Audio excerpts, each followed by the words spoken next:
Kalau aku ngomong gini ya. Sebenarnya gini, terakhir aku ngomong sama Ferry.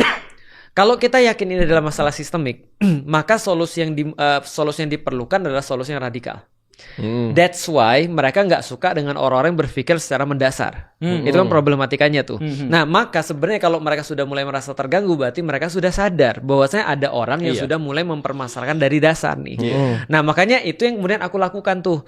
Aku tuh tidak pernah tertarik dengan solusi-solusi parsial kan gitu kan ya. Makanya ketika ditanya di sini sama Ferry kan nggak. Ditanya misalnya, apakah kemudian Felixio mendukung Pak Anies misalnya. Nah, kalau itu pertanyaan misalnya yang muncul daripada orang-orang, itu menandakan bahwa mereka nggak ngerti aku radikal. Karena orang radikal nggak berbicara tentang siapa yang dipilih.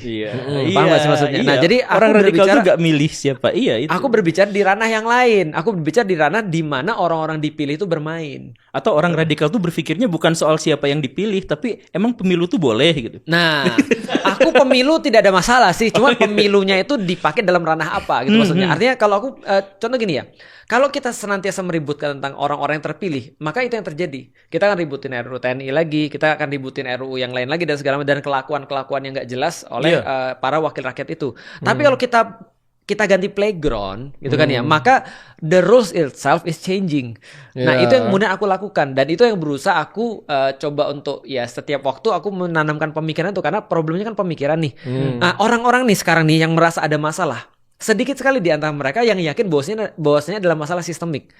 Hatta beberapa pemikir pun yang aku kagumi, akhirnya mereka berkata apa? Kalau ada the right man in the right place, maka kita bisa memperbaiki Indonesia. Bagiku enggak.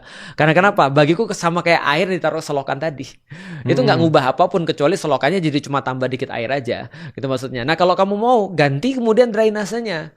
Gitu maksudnya. Nah, itu kan. Maka aku bangga ketika dikatakan Felixio radikal. Betul. Kenapa? Karena aku berpikir dari dasar.